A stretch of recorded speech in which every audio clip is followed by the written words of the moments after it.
Ganun dapat saya. Nagbabiral talaga yung mga ganyan sa'yo, baby.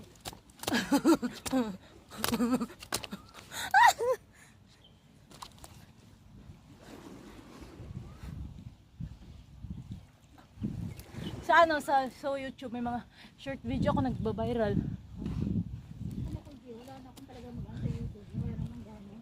Hindi, sa 6. Dapat i-apply mo sa 6. Dapat kung anong exact na adlaw, na araw, i-apply mo siya para hindi siya mag-close. Ganun yun.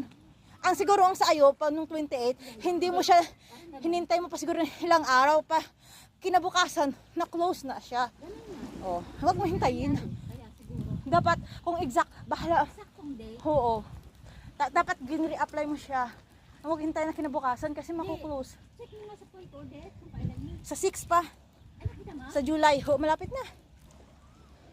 Sa July 6 na. Reapply mo. O sige, pag hindi ka wala ka dyan, papagawa ko. Sunday yun, Sunday. Bigyan mo sa akin para kasi sabi din ni Justin mabisi. Sige, sige. Sunday na? Ang 6? 6 Sunday yun. Oh, first week ano? Oo. Sige, sige, sige. Wala kang duty sa first week? Pare. Pare. Preacher. O, sige, sige. May kapagod ka naman. Jay, ano mo si ano? Sino yung mag-pray sa linggo? Tingnan mo nga, wala